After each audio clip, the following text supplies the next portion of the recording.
Hi, my name is Ying, and today I will be discussing the multi-state outbreak of Salmonella Tennessee infections linked to peanut butter. Step 1.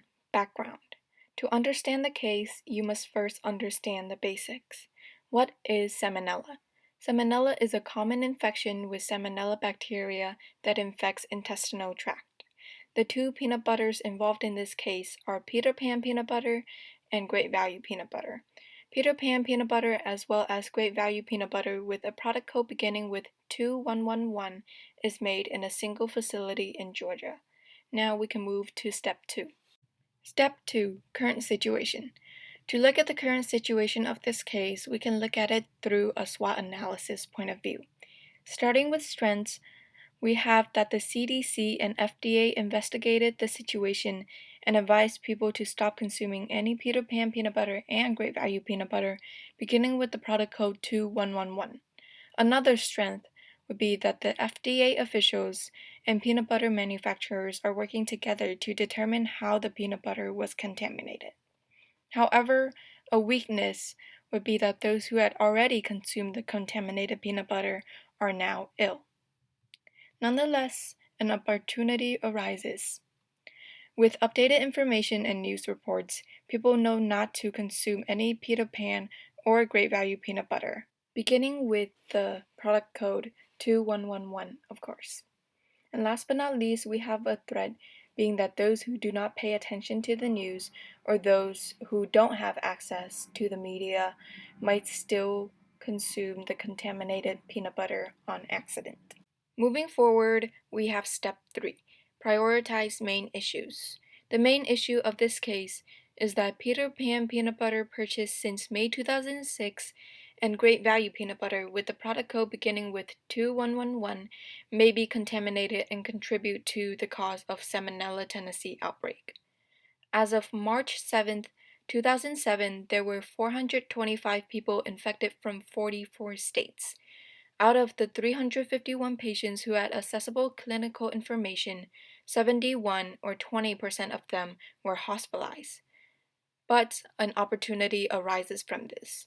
With the discovery of the source of this outbreak, CDC and FDA can now warn people to throw away all possible contaminated peanut butter jars, therefore reducing any future cases. Step 4. Analyze alternatives. Before we get into the two alternatives, let's discuss the theoretical perspective. The health belief model fits this case the best. The health belief model explains how an individual's belief in an illness, combined with his or her belief in the effectiveness of the recommended behavior/action, predicts his or her overall action.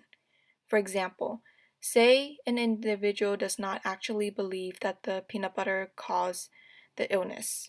It is entirely up to that person and what is recommended to them that actually predicts his or her overall action in the end. Let's move on to the two alternatives. Alternative number 1 is to purchase peanut butter from other brands. This way, people will know that the peanut butter that they consume are actually safe to eat. Alternative number 2 is to set strict guidelines for peanut butter manufacturers so that this contamination incident will not occur again. Next, we have Step 5, recommendations. The best thing to do is to have stricter guidelines for peanut butter manufacturers. Make sure all the manufactured goods are safe to consume. There are two recommendations to help with that. The first recommendation would be verification. Have workers double check that all their manufactured goods are safe to eat. Recommendation number 2 is get rid of any peanut butter that might be contaminated. Step 6. Action Plan. First and foremost on the agenda, the FDA will check and verify that all the manufactured peanut butter are safe to consume. By 2010, new guidelines for peanut butter manufacturers should be set in place and adopted. By 2020, all peanut butter production facilities will receive biannual inspections from city or state health inspectors. By 2030, there will be a rigid system in place that will not allow salmonella contamination by water or other vectors. Last but not least, we have Step 7, opinion.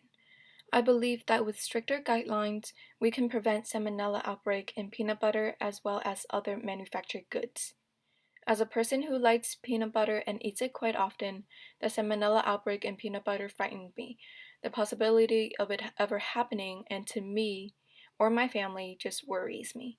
Health is wealth after all. From here on out, I have decided to pay closer attention to the news and the products I consume. With that said, this concludes my presentation.